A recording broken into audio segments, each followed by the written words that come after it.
Hello, everybody, and welcome to this week's Writers Chat. And this is the place we all like to gather and where we talk about all things writing by writers and for writers. And we're really glad you're with us, either live over in the chat room. We got a lot of our regular crew over there today, or if you're watching the replay. And we really, really appreciate those of you that watch the replay. And remember, you can always make comments below the replay once we get it posted on the page. So we're really glad you're with us today.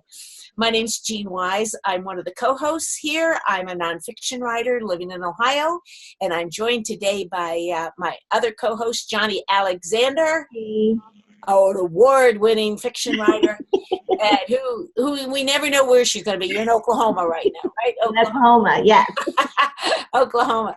And we are so happy today to have Rebecca being with us, and Rebecca is one of our behind-the-scenes, her and Melissa. I don't know what we would do without those two gals. Both and Melissa, I know, is in the chat room too. You guys are wonderful and do all sorts of behind the scenes things, and we probably don't give you enough credit. So I am glad you're with us. And they're part of our brainstorming too, when we talk about what topics to do. And Rebecca suggested our guest today and this topic. So I'm going to ask Rebecca to introduce our guest, and we'll start us out. Well, I first met Scott Rutherford at the Jerry Jenkins Writers Guild, and I was impressed by his willingness to help other writers. And he has an amazing gig that he's got. Do you want to tell us a little about that, Scott? Well, sure. The company that I edit for, I started as a staff writer actually, but we're called Metro Leader. We're delivered by mail to every home in the addresses, the zip codes that we service. Basically, we're tied to a shared mail company. So, I mean, the company owner calls it this, so I guess I can call it. It's basically junk mail, advertisements, coupons, those sorts of things. Mm-hmm. And his idea was to, rather than wrapping advertisements with more advertisements, which typically you get those in the wrap with ads for Franklin Mint plates or checks or other kitsch. And his idea was, well, let's put something around it that gives local news, the kind of good news that people always say that they want to read, kind of the chicken dinner news is his phrase. And just a very local stories. And so I started out with as a staff writer for them, and basically my function was anytime that we weren't able to get enough work from freelance writers, I would do the work over the phones, and I would write local stories, even though I didn't necessarily live locally in those areas. And basically with them, I just volunteered for everything that needed to be done until eventually they put me in charge of the thing. Wow. About a year ago. So that's awesome.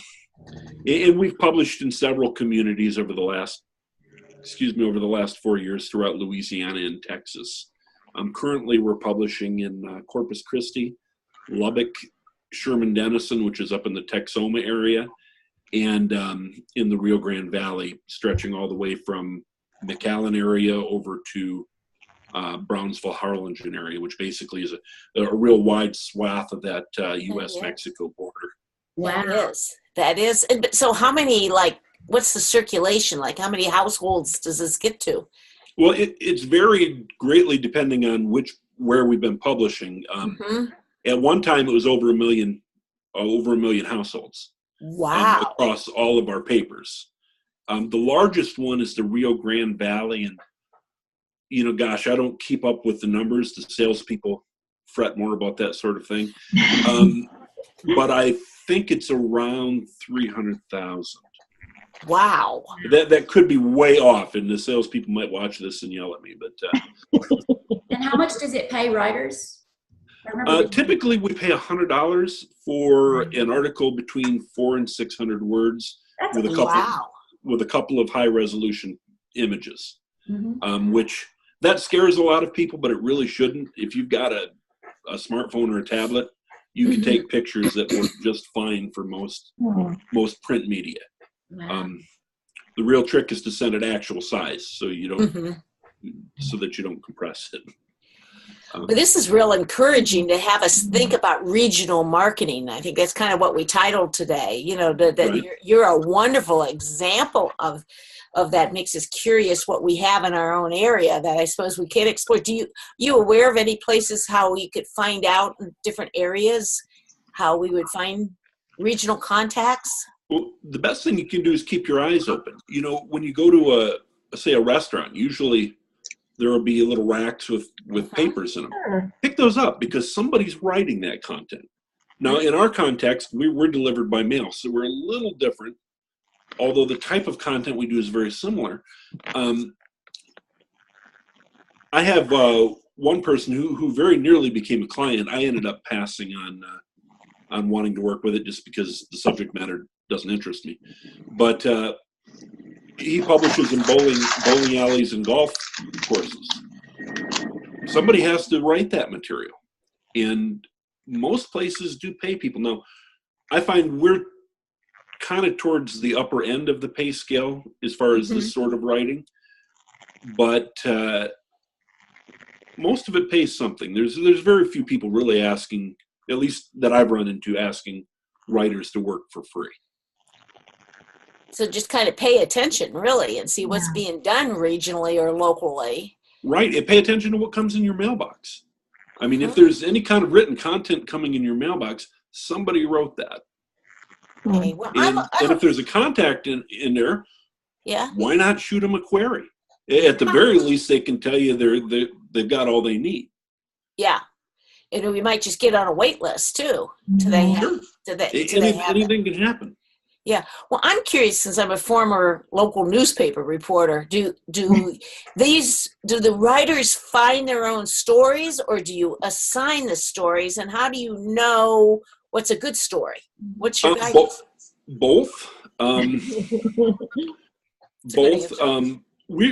We kind of split the difference between your pay-to-pay publications and your more legitimate journalistic outlets.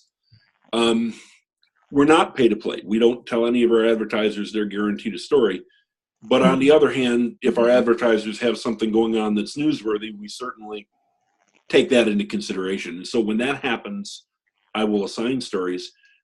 But usually I prefer for writers to come to me with story ideas. And the reason for that's very simple. I can save the company $100 if I'm aware of the story just by writing it myself.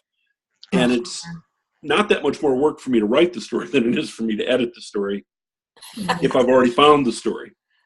What a writer can do for me in a local market that I can't necessarily do for myself is that wherever they go and whatever they do, they see things, they meet people that I don't see and meet. And if they have their eyes open and if they have that instinct, and I don't know if I want to call it an instinct. I think that's part of it, but I think part of it can also be learned. Just the practice of keeping your eyes and ears open, of knowing what's interesting and knowing how to find the interesting, even in the everyday and the mundane. We focus a lot on human interest stories, and part of the reason we do that, because of our publication schedule, we're typically writing a month and a half before our papers are in the mailbox. So there's no way we could do daily news. Anything we would write would be so old by the time people read it that it just... So we look for stories that have a little bit of evergreen aspect to them. And the little secret is most outlets, even your daily news outlets, do like those kind of stories that have an evergreen quality, because if they buy them, they can sit on them. If they don't publish them today, they can still publish them tomorrow or next week or next month. And so for me, I usually, we're monthly. So usually if the month has something significant like 4th of July, Christmas, I'll generally ask for stories that pertain to that when possible. But the biggest thing I ask for my writers is go find me interesting stories about interesting people. And those kind of stories, really in most news outlets, will play well. And that's so much more fun to write than, just plain inverted triangle news. I said that when I worked for the newspaper. I said, oh, do I have to go cover this village council meeting where they talk about sewers and permits and all this? tell me to go interview this person about their trip or something, and that personal interest. And I really agree with you, and it's such a good practice for us to be always aware what the stories that are around us, no matter what we write, whether we write for something regional like you. Anyway, as a writer, that's an essential skill. But I found out when I was working at the newspaper, I'd be on just conversations with somebody at a totally other different meeting, and something would come up, and I'd think, oh, and I write myself a little note. I'm going to follow up on that. Part of the key, right, is to have our writer's antenna up and be, thinking story potential. And I know I'm not really good about this, but just being able, like, when someone is talking to you or conversations and you hear something interesting, I might think, oh, that's really interesting. That's so cool. But I don't take that next step of, who could I sell this story to potentially? Or, how could I write this and do it?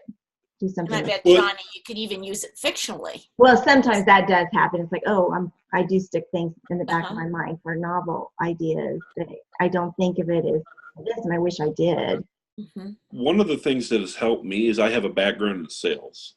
Now, I don't like sales. If I never have to sell anything again, I will live with that just fine.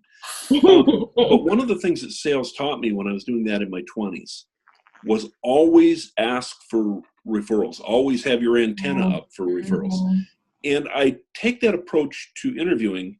And so really, no matter what assignment I've been on, and I try to encourage writers to do this, don't despise any assignment, because you never know how the most mundane, boring thing that you're covering, even the sewer, Jeannie, could really lead to something really cool.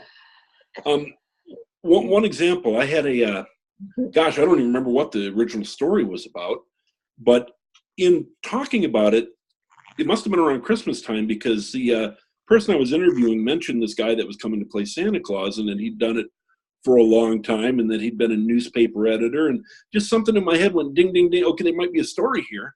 And I got the guy's contact information, and I think I wrote the best cover story I've ever written about this guy who played Santa Claus. And just a really interesting guy. And, we could go on and on with examples, but you never know when the story you're on will lead to better and cooler stories. And for those who like me, maybe you're writing journalistic writing or something like that, or nonfiction, but where your heartbeat really is you'd love to be writing the next great American novel. Doubly so, keep that antenna up, because you never know what thing you come across in real life will spark a really cool idea for your work of fiction. I know, at least in my experience, I work a lot of those things into that I'm doing in journalism find their way, usually with significant changes, into my fiction work as well. So you're a fiction writer then too. I didn't realize it. I like to fancy myself one, but if we're talking about cash checks, I'm in the same boat with the rest of the beginners when it comes to fiction writing. But part of that was before I spent a lot of time writing professionally. I had a great deal of difficulty sticking to a project long enough to finish it. Novels take a long time. They do. Yeah. Perseverance too. Do you have a copy of your publication that you handy? We should have asked you before we went on air. Actually, I don't right now. Okay. And kind of the funny thing, I'm talking to you from Freeland, Michigan. Someone was talking about walking along the beach. We also have some very nice beaches here. And ours don't have sharks in them. But at any rate, I actually went to work for the company in Shreveport, Louisiana, but my wife's family had a farm that's been in the family for over 100 years, and my father-in-law wanted to get it running again, so part of the deal, I needed to move back to Michigan to help him with that. Wow. And what took about a 9-month process, I was able to convince my employers it was a good idea to keep me on working remotely. How about and, that? and the truth was that most of the work that I was doing from Shreveport was already remote. Mhm. I was in their office, but I was working with writers in Lubbock, Texas, and the Rio Grande Valley, and a couple of communities that were within driving distance. But most of the communities that I've serviced, I've never stepped foot in.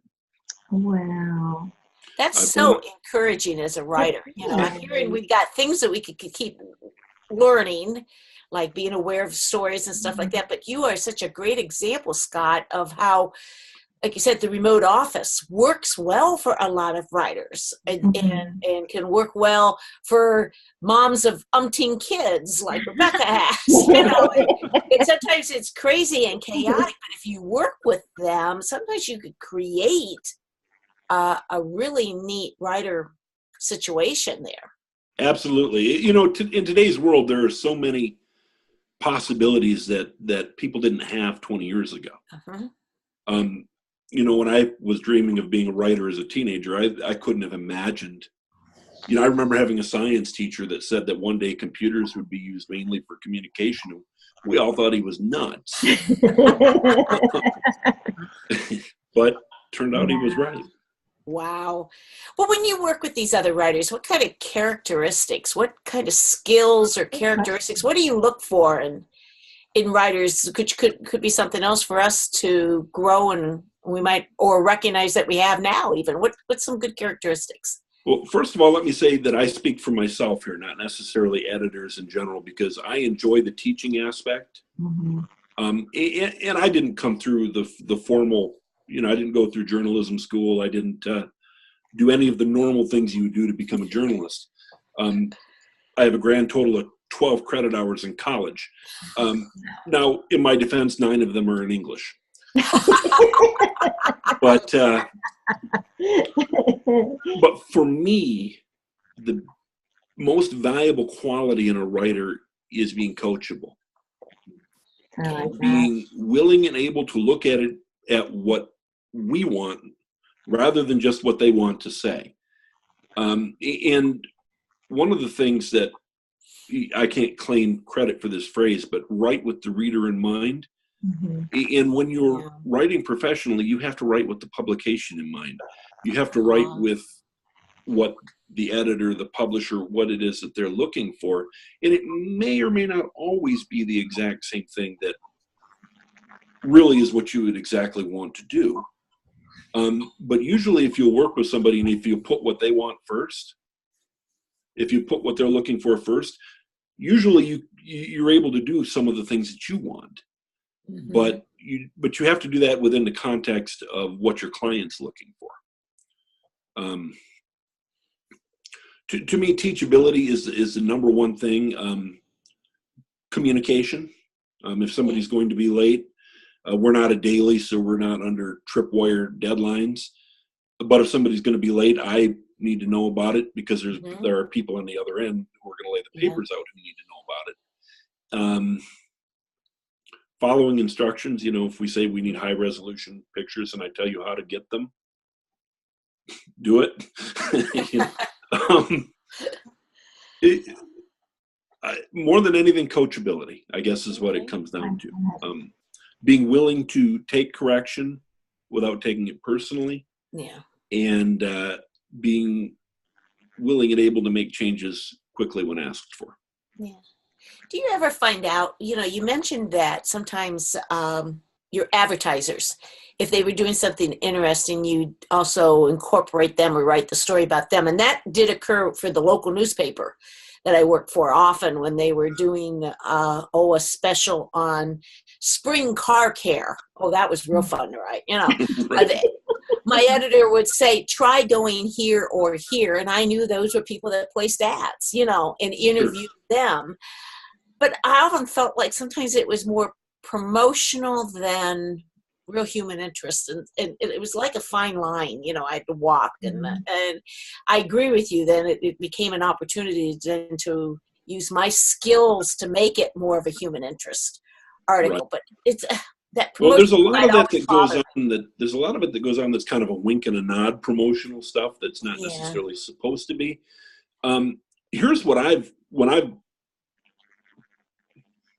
as an editor, usually I don't put those kind of stories to my writers if I can help it. I do it myself and use one of my. Whoop, did he freeze? I think he did. Scott, I think you froze. Can you hear us or try to jiggle your mouse or something? Or I can't hear you, Rebecca. Rebecca, sweetie, you're muted. Sorry, I said he got on early and then he had to get back on again, so he may have to. Okay, so Scott, if you can hear us, get on off and come on back. And would you ask him about the pictures? I would like to know about how to take. I would too. Yeah. Well, till he comes back, I will tell you that answer. How's that? Because I learned that. That's the answer. There he's coming back. Yay, now you're back. Oh, good. Yeah. I don't know exactly where I cut off, but basically what I would tell clients is, look, readers are not stupid people. If they read a story that sounds like is an advertisement, they're going to pick up right away that they're being sold. People can spot a used car salesman from a mile away. That's a good way to say it. But if I write a story that tells your story, how you got into business, why you do this, stories of how you've helped other people or how your business has helped other people, without directly promoting your products, and your advertisements are also in the paper directly promoting your products, that works hand in hand. And it's a way of doing a soft promotion without being salesy. And I just think that it works better. It puts you in a good light, and it puts you in a favorable position with people who are reading, without making them feel like you're overstating your case, or that you're trying to pass off an advertisement as news. Rebecca, you had a question when we were waiting for him to come on back. Why don't you ask that right now? I was just wondering about taking the pictures. What kinds of things are you looking for? Well, the biggest things that I'm looking for, number one, it should help tell the story. Mm-hmm. And that's something that you really ask yourself. If I was telling the story and if I was putting it in a picture book, what picture would I want the artist to draw? And that's what I want there. And what I don't want is posed shots. In most cases. I mean, in some cases they're appropriate, or that's all you can get. But in most cases, I want more candid type shots, and I want people in them. Mm-hmm. Because when people see a newspaper and they see people, they connect. Yeah. And on top of that, it can get a little buzz going. Hey, did you see Johnny's in the paper? You know? Yeah. And that's the kind of thing that you want. You want people to start sharing it with other people and making people aware. Even when you're delivered, especially when you're delivered by mail and people haven't specifically gone out and purchased your paper, you want things that'll get people sharing and showing, and hey, did you know this came in the mail? And so as far as pictures go, when you're taking photos, the best thing I can tell anybody is take photos that will help tell the story. I mean, I could give some photography tips too, but you can find a lot of people that could give you much better photography tips than I can.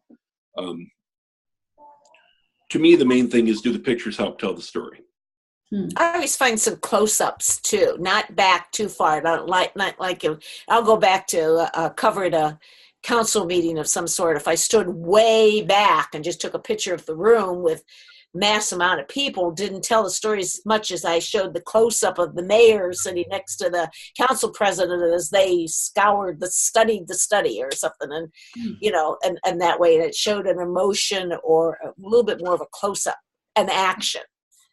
Yes, and the big thing for writers to get over when it comes to that, or really, I found as an editor, the toughest thing to coach writers for when it comes to pictures, is getting them to not be afraid to go get a little closer and take the picture. Yeah, that's people know if they're being interviewed or a story is being written, they know you're going to be taking pictures. They're fine with that. They're not usually going to bite you. It's only happened twice to me. On that. And what, back to, you said editor, what you noticed, and you said about the pictures, but what do you notice what writers continually make mistakes on? I would think we've talked about that. What I'm saying, what frustrates you, or what remembered as an editor for the writers, it's something, tips that we might learn from. not knowing their audience more than anything. Okay. With our papers, our audience is pretty much everybody that goes to get the mail, which usually, let's face it, especially with the coupons, are ladies. And so I want writers to know who they're writing to.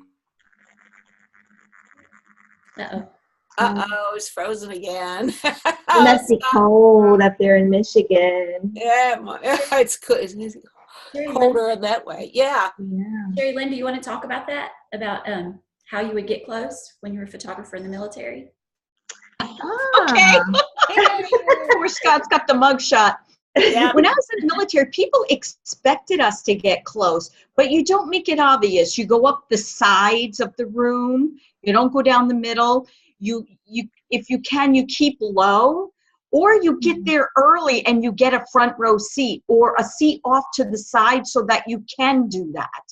If you have to take a picture. Okay, Scott's got it. Thanks. Nope, we did it again. Thanks, Sherilyn. That was a fun little tips there. And you could pose afterwards. I felt like after a while, that I was, most of them, like you said, they expect to take a picture. So you can't pose. It almost fake can we do this again? Shoot like you're. I've done that, especially if I'm writing like business reviews. I'll tell somebody, hey, and sometimes I've even brought along a customer with me so that they would have somebody that they could be assisting that I could take a picture of. So I'm not completely opposed to,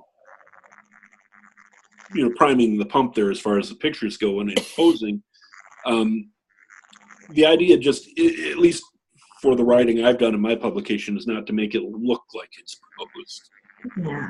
And I think your key is, does it help tell the story? That's the main thing to focus on. Right. Is great on that way. What else can we learn? Is Jeannie frozen now too? we're having an epidemic. Sherilyn put in the comment to take many pictures, and I think that's in the chat. And I think that's probably a good piece of advice too, because then you have several you can choose that one. Too many are better than not enough, and I enjoy it because I mean I don't do the layout. I send it to people who are very good at that, and what they see may be very different from what I see. So I even send them the pictures that I don't think fit, and I'm amazed at how much better they do at figuring that kind of thing out than what I do. So I stick to what I'm good at. But I learned very early on as a photographer, I didn't necessarily know what was interesting. So I would just do my best to help tell the story, take a lot of pictures and pass them on, and then let people who are really good at that kind of make the calls. And I like to think I've gotten a little better over the years, but there's still people there's always going to be somebody further down the line that's better at that part of it than the typical writer is. And you said something right at the beginning that I'm not sure if any of the listeners caught, because it's something, if you're working remotely, is important, is that when you send this to the editor or whoever, you send it the actual size. Often when I've sent things through email to, let's say if I'm sending something to Johnny, I'll send her small or medium, just so I know it will go through the mail a little quicker from my side into her side. But for a publication, they need the actual size for its resolution. I think that's where that pops in. Correct, Scott? Is that what I'm saying? That's absolutely correct, and I'm not techie enough to explain it much beyond that. Other than to say this, a lot of times the reason people will send the smaller pictures is because they can fit more of them in an email. Don't do that unless somebody requests that. Go ahead and send multiple emails, but when you do, label them all clearly. Keep in mind that most of the editors with whom you work are going to be working with a whole lot of different writers, and sometimes several stories from a single writer, hopefully several stories from you. So in the subject line, clearly indicate this is email 1 of 4, email 2 of 4, email 3 of 4, and what the story is. There's nothing, at least for me, that drives me more nuts than spending a half hour trying to find emails because they weren't labeled. It doesn't usually bother me the first time with a writer, but after I've had that teachable moment, if they don't pick it up, it's a good chance that I won't continue wanting to work with that writer, even if they're a great writer, just because what you need to realize when you're freelancing for somebody else is that your job really is to make their job easier. If you create more work for them, they could just as easily do it themselves. Most publishers, or at least most editors, are also writers. And the biggest thing I look for in a writer is he or she making my life simpler or more complicated. Yeah, I've heard that variation in other contexts too, that it's not always, you may be the most talented writer, but that doesn't mean you're going to get the work or get the job or have the best career because of things like that. Right. Well, the other thing is the insecure writer. If you get somebody that's new, every once in a while I'll get one that, gosh, and the funny thing is I've occasionally had it happen with writers who are not new. And it seems like every 20 minutes they're sending me a message to know if their lead is okay or if this paragraph is okay. It's, write the article and then send it to me, and if it's not okay, I'll let you know. I'll either fix it, or if it's significant, I'll send it back to you to fix it. But I don't want to stop what I'm doing every 10 minutes to do what you're doing. Exactly. That's why you get to do what you do. I know that sounds a little calloused, but and I actually enjoy the teaching aspect. So I know if that drives me nuts, it must really drive people bonkers if that's not their bent. And talk about labeling the photographs, because that was something I learned in my background of journalism, how you can't just take a picture, let's say a snapshot of the four of us that right now, and sending that to you, Scott, and put that in without saying who's who and what, and some sort of caption. Is there hints on writing good captions? Do you even want your writers to submit the caption? In most cases, I can go either way on that for our publication. What I do want is information like name, age, and for the love of all that's holy, make sure the names are spelled correctly. I was going to ask that. I can verify just about anything. I can double check just about anything. But what I can't get right for you is if things are spelled correctly. And things like, a guy's name is John. Well, you better double check, because not everybody has the H. Yeah. And trust me, if you misspell somebody's name in the paper, your editor will hear about it. Every time, any other kind of mistake almost will slip by. But if you misspell somebody's name, you're going to hear about it. And I say that with humility. I have misspelled names too. But it's like I always tell my writers, mistakes will happen. Don't let mistakes happen. Wow. Are there other things that we need to be aware of when we write locally or regionally? I'm thinking politics, or I don't know, well, the misspelling of names, definitely, Well, the main thing is audience. Know who you're writing for. For us, we don't touch politics. Very, very seldom. We're chicken dinner news. We're the happy stories everybody says they want to read, but don't go out and necessarily buy the paper to read. I like that. And so for us, if you're writing about politics, I mean, that's automatically a red flag. I just really can't use that, because we're going into people's homes uninvited, essentially, as mail. So I'm not looking to be the uninvited guest who comes in and wants to talk politics. We talk about things that, for the most part, are not going to blow people out of the water. They're mostly happy stories. The publisher is a Christian. I'm a believer, and we do tell a lot of faith-based stories. And with those kind of stories, if somebody's offended by that, they're just going to have to be a little bit offended. But we don't go out of our way to be offensive.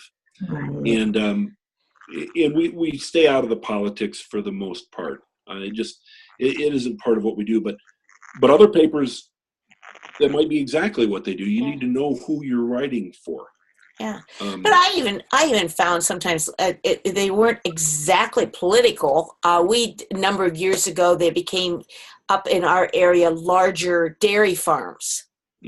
Okay, so, and there was a growth in that area. There were some very good things about that. And they were hiring some wonderful entry level positions that paid really decent. So it was an economic growth for our area. And we wrote a story about that. And it kind of, people got it controversial because it was the family farm versus the large farm. And, you know, it wasn't the intention of that article at all. You know, it was the tension was the economic growth of this new industry in our area. But people also took it, were sensitive. It really gave a different side of the story that at first I didn't think about, but it didn't intentionally start political. But when you deal sometimes with local things, even I think sometimes you can get pulled into that. Well, you bring up a good point in two things from what you just said. Number one is you can't write anything without somebody taking umbrage. I mean, it's just going to happen. It's unavoidable. But if I were faced with a situation like that, gosh, that just, I was talking about referrals earlier. That's just all kinds of new stories to write, because there are several sides and several facets of just about anything. Yeah. And if I were writing about the big farms coming in and the economic boon, and I were to get feedback like that from the local farmers, I'd be all over that. So let's write about the family farm. Yeah, let's feature that. That's practically a freebie that writes itself. I mean, right. I would jump all over that. The other thing, for me specifically, because I've done a lot of writing for locals without living locally, and I found two things. Number one, I don't ever come out and expressly present myself as a local, because that will come back to bite you every time, especially in smaller towns where they know. You know, one of our papers was in Natchitoches, Louisiana, which, if you're familiar with the film Steel Magnolias, most of that film was shot there. It's a little town, little everybody knows everybody town, and it's you don't want to try to pass yourself off as a local if you're not, because people know better.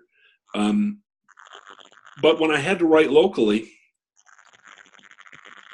the other thing that really was that I had to learn was I had to learn to think like a local, even if I wasn't local. What kinds of things are interesting to me as a visitor are not necessarily the things that are interesting to local people. And even if you're writing locally for your own region, you have to keep that in mind, because the things that will fascinate somebody from out of town, people in town already know. I mean, I could write all about the Steel Magnolias things, the house that it was filmed in, the different things, and just absolutely blow the mind of people out of town. But people in town have heard all that stuff. I could write how that town is the oldest town in the Louisiana settlement, Louisiana territory, 300 years, all the history of the town, but the people that live there know that. And so if you're going to write that, you can do it, but you really have to dig and find an angle that everybody doesn't know. And so the real thing is, be aware of your audience, be aware of what they already know, and be the best way to do that is go around and talk to people. If you talk to people about things, you find out what they already know pretty quickly. Wow. And you find out what interests them pretty quickly. And it's, to me, and that's best face-to-face. It can be done through, I've done it over the phone. I've written entire papers when we first started one and hadn't found any freelance writers yet. I've written entire papers using my own name and a half dozen pseudonyms. I love it.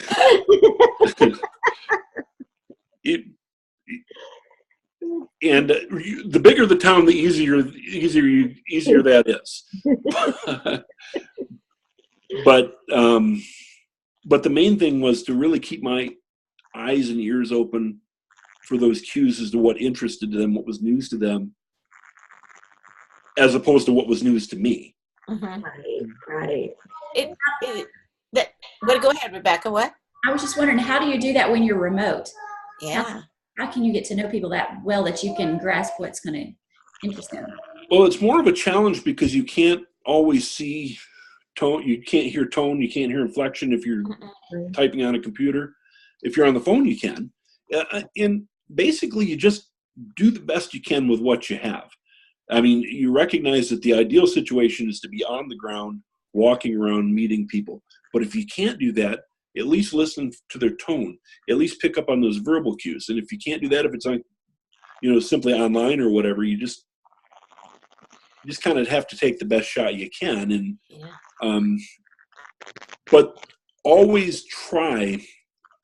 I've had a few writers that have tried to write articles, and I can always tell when somebody has conducted their entire interview online or through email. It just comes through.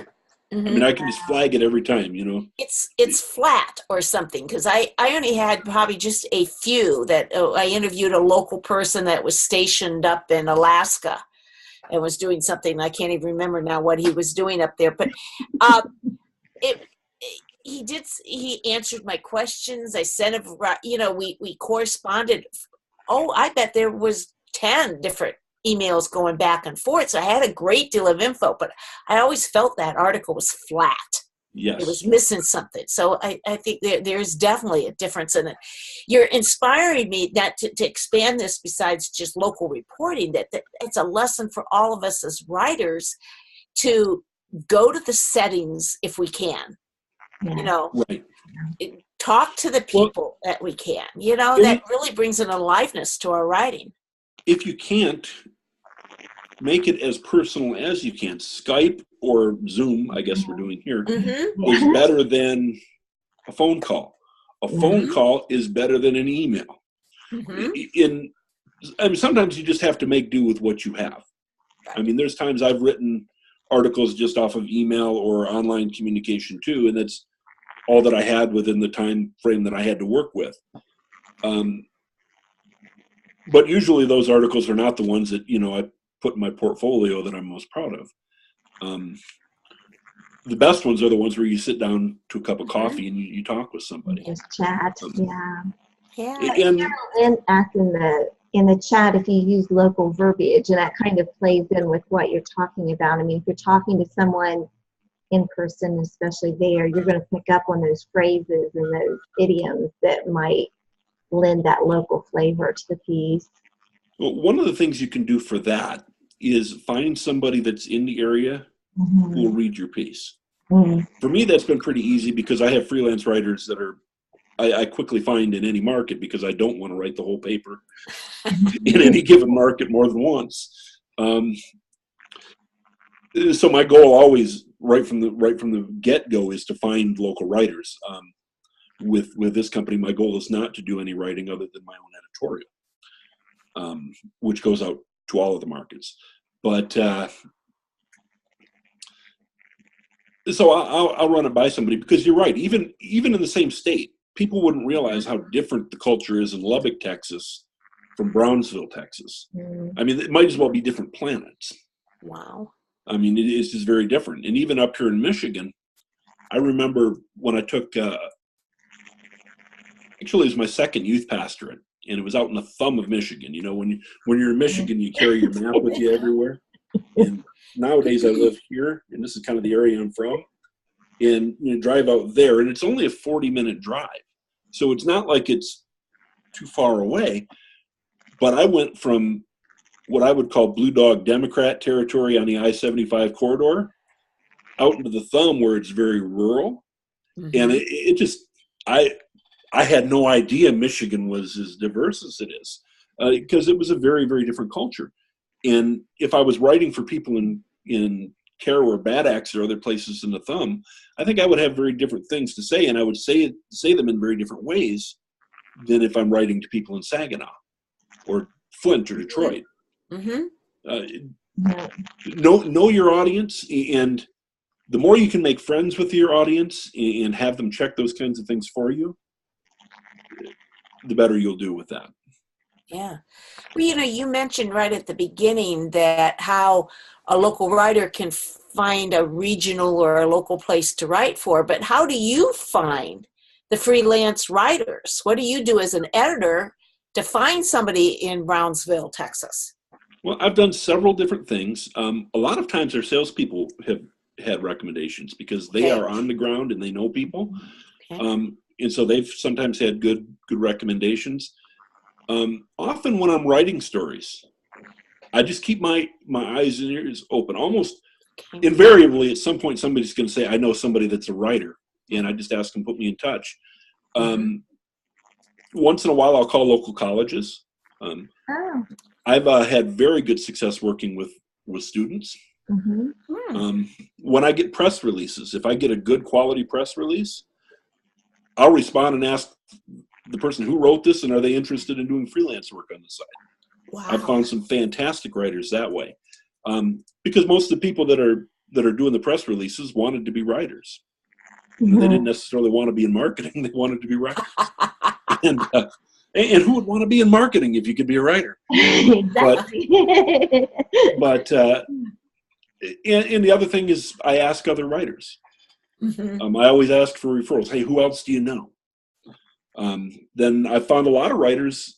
I shouldn't say a lot. I found a few writers on the Jerry Jenkins Writers Guild, which is where Rebecca and I met. I want to say 3 writers that I put to pretty regular work, maybe 4. You kind of lose track of who you met where, but I know I found several there, and I know if our publication was less local, I probably would find a lot more there. And then you network. I mean, I write articles remotely, and I have a couple of other people with whom I've worked that I trust to do articles remotely. I don't extend that to everybody, but people, I've worked with them before, and some of them have given me work before. Like they mention all the time at Writers Conference, it is still relatively a small industry. That people know people that know people. You're only several away from somebody who might connect you to something, and it's amazing. This person you knew back here, you re-meet, and that connection to somebody else. And it's networking. It really is networking. Networking is so important. I think another good point to come out of this is when you say that the person that wrote the press release, and then you offer them the opportunities. If folks, no job is too small, and that's right. If you're asked to write a press release, write the very best press release you can, because you never know. You never know what you do that might lead to something else, and it definitely is going to. We cut off right after they mentioned all the time at writers' conferences, so I don't know what they I just mentioned that all the wonderful networking, and how somebody that you might have met 2 years ago, you cross again, or they remember or connect you with somebody. It is a relatively small network, Yeah. Now, Johnny, say again, tell Scott what you were saying. Well, I was saying how important it is to take any piece of writing that you've been given and do your very best at it, because Yes. it's like, I've got to write a press release. Write the best press release you can, because you don't know what doing that could lead to in the future. I've hired no fewer than 4 writers based on press releases. Wow, that's interesting. When I worked at full-time at the health department, I sent in a monthly column on health to our local newspaper for probably 16 years. I did that. And when I retired, they called me and said, you want to do some freelancing for me? Because we liked the work that you did. And, I had it there on time. Like you were saying, timely. They knew that I was reliable, that it showed up every month, what they had. And, some of it was not my best writing, but maybe over 16 years, there might have been a couple good things. Conversely, that works both ways. And I would be remiss if I didn't mention that sometimes doing quality work, like in journalism or whatever, can lead to careers that are usually more lucrative in marketing or in writing places. Those aren't necessarily the exciting writing careers. You're not writing the next New York Times bestseller, but you can make a living. Yeah, pay the bills. And there's something to that. And it gave me credibility as a fledgling writer at that time, because I was switching careers, and it gave me something else to put on the resume, and I ended up 10 years I worked for them, but I think I became a better writer because of that work, and the work I did with the editor I have to sit there, the Yes. editors that I worked with. And sometimes it was a challenge when there was a turnover with editors. Sometimes that's the challenge. We're talking to you as an editor, but on the writer's side, sometimes when there's changes, because you got to know the expectation, how that person likes to write, and what they expect, and being part-time freelancer, it sometimes was hard to learn that it was a Right. disadvantage. One of the things I encourage people to do that I always did with my freelance writing, or I shouldn't say always, but often did with my freelance writing, is I would always look at the finished copy, whether it was a web page or whether it was, in a magazine or wherever it was. I wanted to see what the editor changed. Oh. And that wasn't always a matter of my writing was poor, but it might be just a matter of the way the editor wanted things. Or in some cases, if I noticed editors changing the same things a lot, it often was that something needed to be addressed in the way that I wrote things. And we all have some things that, everybody's got something that they need to develop. And I think you can learn a lot. I've been very fortunate in that I've had editors who have been willing to send me the edited copies and to show me and to let me know when there were things that I was doing that wrong on a regular basis. And then I've tried to in turn do that with writers myself, particularly if I know that they're just getting their start. That's great. That's a great tip. In Metro Leader, I've kind of prided myself in that I've brought a lot of writers on that it was their first professional writing. Cool. We've had them go on and work for Good Housekeeping, Ebony, Texas Hill Country, other publications, some print, some online. And we've had people go on to make pretty good careers that, Metro Leader was just a step for them. But, That's cool. if there's anything I've enjoyed about my time with Metro Leader, it's that. It was being able to help coach and encourage some people through those first steps. You talk about how this could open doors. Do you have any advice for people that may become an editor at some point?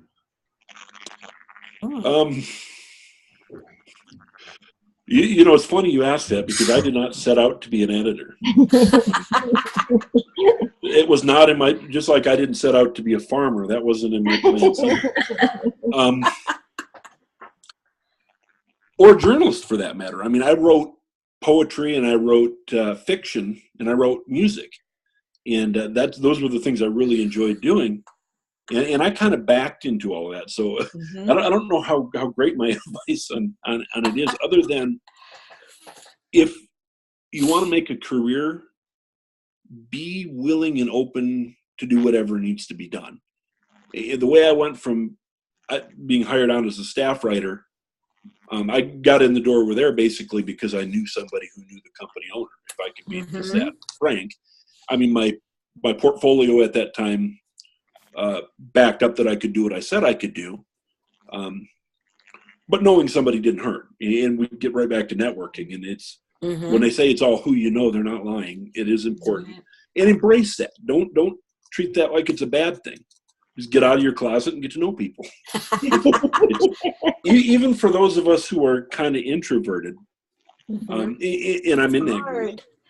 But it isn't. It is, but it isn't. It's one of those things that once you jump off the diving board, you're going to hit the water and you'll be fine. So it's just jumping off the diving board, and the more you jump, the less you're afraid of the water. And Johnny, you've got into editing too. Do you have anything to add to that? Oh my gosh. I think there are definitely courses to take, and I've got it on my to-do list to join the Christian editing network. I forget, it's PEN, I think, PEN. And I know they offer classes because, I have started editing and I want to be the best editor I can be. Learn a lot just from being edited, though. You pick up on things that I think there's some innate ability there too, and that you just sort of, by reading a lot, you sort of know how things should go, but definitely being critiqued, being edited by others, and learning that craft, reading craft books. And I think that really has helped make a big difference for me. One of the things that's benefited me a lot, and I don't know if I'm supposed to make a plug for, it's not for my own personal thing, so hopefully it's go ahead. but Jerry Jenkins, who he's famous for writing the Left Behind books, but he has his Writers Guild, and on there he has a regular feature where he will edit a first page of a manuscript. Wow. And I have learned so much from editing by watching him, because I mean I've learned a lot from editors who have edited me, but with that you actually see the process, and I've learned a ton from that. And he even offers that as kind of a free, it's called a thick-skinned manuscript review or something along those lines, and people can get into that webinar for free. And of course he uses that to promote his guild. But if nothing else, sign up for one. Look him up and sign up for one of his free thick-skinned manuscript reviews, and it's very eye-opening. And when I started watching them, I'd already been editing professionally for a couple of years, and it's amazing how much you don't know. Yeah. No matter where you are in the process, it's amazing how much you don't know. And then this guy that's teaching me all of these things is always talking about how he's always learning and he's always reading books, and always be learning. You know, as an editor, realize you've never arrived. Well, as a writer too. I mean, as a writer too, that's it. I mean, it's the same thing, but also, you know, you're so right, and yet sometimes we feel inadequate because we know how much we don't know, but we also know a lot more than this person is just starting out too, you know, so you can be a benefit and real help to somebody, but don't think just because you don't know it all, you can't be helpful to someone else who really maybe doesn't even know the beginning. It comes down to being coachable and then being willing to pay it forward and to help coach somebody else too. You'll learn as much coaching somebody else. Yeah, absolutely. It's amazing what I find in my own work now that I've edited other people's work that I would have missed. Yeah, that's so true. Well, it comes from having to say, I mean, like when I edit too, I try to say, you know, why this isn't working. Or when we would do critiques, it's like, you can't just say this doesn't work. I mean, I know it doesn't, but like it's hard to identify sometimes why it doesn't.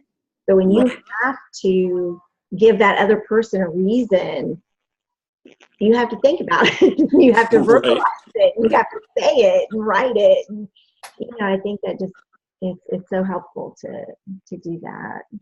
Well, this has been really, I find it encouraging as a writer today to talk to the editor and to think about local markets and kind of the interesting twist to that. So thanks, Rebecca. I have one more quick and I have one more quick one too. So we'll go along. You go first, Johnny. Okay, and if people want to start hopping back in, they can. And we always give the thing, if you can't get back in, put in the chat that you're having trouble getting back in, because sometimes we have to bring you back in manually. So hop on back in. Go ahead, Johnny. Okay. Well, Scott, you talked at one time briefly about evergreen articles, and I was just wondering then if you also have a need for what would be like seasonal articles, and if so, would you have to be a local person for that local market to write that, and what would be the lead time on something like that? So anything you want to say about if that's a market that would be available to some of the people who might be watching the replay or here today. And I didn't hear one word there, and it's a critical. Sorry. What you said, evergreen articles, but then would I also be looking for seasonal articles, like Christmas, holidays, and what kind of lead time you might need for that, and if that's something that would be more open to people not necessarily in that local market. Our lead time is typically 6 to 8 weeks, so my whole head is wrapped around the 4th of July right now, and Father's Day. There's a certain trick to living in April and thinking in June. I have occasionally used writers outside of the market, but we tend to prefer human interest stories, and that's tougher to do if you're not in the market. There are people who can do it. and there are 2 or 3 people that I use pretty regularly. I've got a guy that actually I discovered him on Facebook, or to be honest, I've known him for years. We used to play in a church band together 25 years ago. But he had made a Facebook post about an artist that he admired who had recently passed away. And it was just so well written that I put him to work writing entertainment features. Oh, wow. And interviewing, because with that, you can watch people performing on YouTube, and you can get a sense of what they sound like. And he's gone on and done some writing for other publications since. I've worked with other people that, that I know. But it can be tough to do it from out of the market. The biggest challenge is getting somebody to give you that opportunity. Sure. Once you prove you can do it, it opens a lot of doors for you. But if we're looking at our own like local regional markets and we've got an idea for Christmas or Thanksgiving or Father's Day, we need to know, like Father's Day, we need to be on that now, or maybe even be too late. Right. Well, every publication is different as far as how much lead time they need. And Metro Leader's probably not a good yardstick there, because we are tied to shared mail. We're tied to junk mail. And our deadlines in editorial are actually in front of the deadlines for the salespeople in the advertisements. So we're working way out ahead of them. And to the best of my knowledge and experience, our lead time is way further out than most publications. But the best thing you can do with that is just build relationships with editors, build relationships with other freelancers, and find out, because every publication is going to be a little bit different, and a lot of it has to do with printing schedules. If you've got a lot of places don't have their own presses these days. Most places don't, and so a lot of it just has to do with all that scheduling and when they need the files in so that they can then turn them over to printing. And that's the side of the business that we could talk for 30 seconds and I would share with you twice of what I know. Well, I'm curious. My last question, and then we'll kind of wrap it up here because we're starting to go a little long, is about accurate quotations. Especially we didn't touch that, and we talked about what makes people angry, and you said about spelling their name right. I think the second most thing makes angry if you misquote them. And any tips on tips for writers, because that would be benefiting, especially nonfiction writers, no matter what genre, what area they were publishing in. What's some tips for being accurate on your quotes? Well, the first thing is, as far as misquoting, the best advice I can give you is don't. But the reality is, as storytellers and as writers, we're not always able to say word for word what somebody says. That's right. A lot of times we're trying to write it down as fast as they're saying it. Invest in the tools. If you've got a phone, you've got a recorder. I mean, these days, use it. Get the recording. Because your phone will have a much better memory than you do. If you don't have something to record it with, at least write it down. A short pencil beats a long memory every time.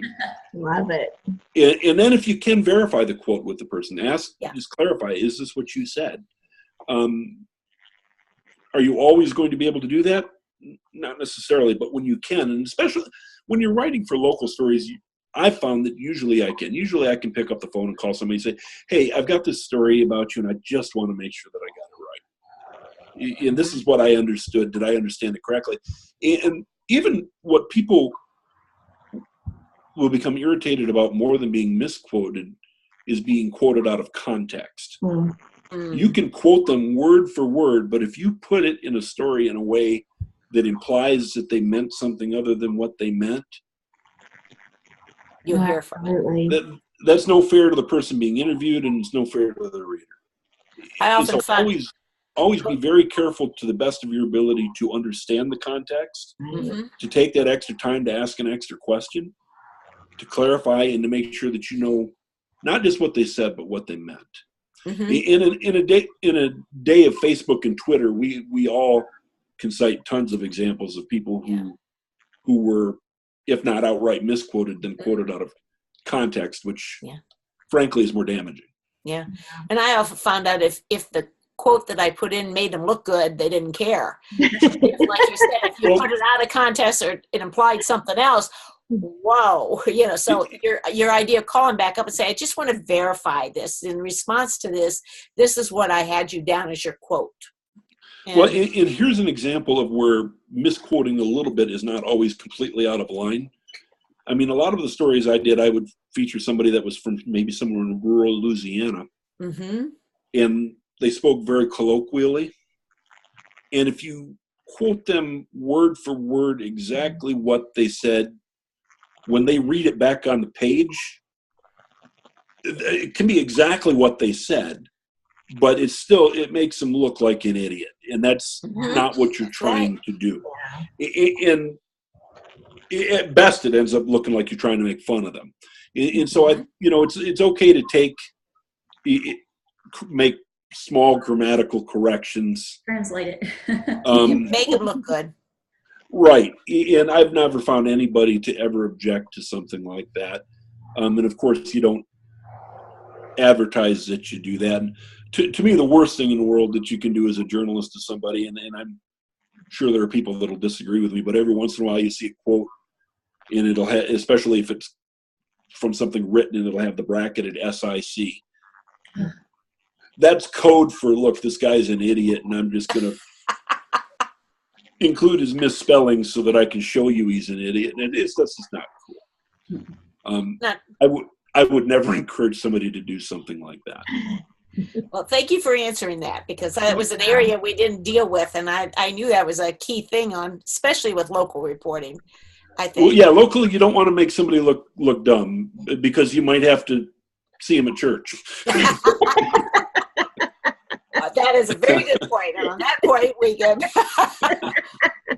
on that. But Scott, thank you for joining us today. This has been it's just been really interesting and a little twist. And Rebecca, thank you for bringing both the topic and Scott to us, and that way.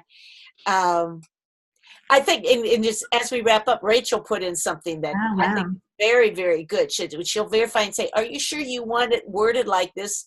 As people might interpret you as saying, and then often they'll reword it, and she kind of protects her interviewees. Yeah. Yes. That's a good idea. People appreciate that, even if they want it worded that way. They appreciate the fact that you ask. Very good point. Because it can, when people are dealing with journalists, and especially with local papers, we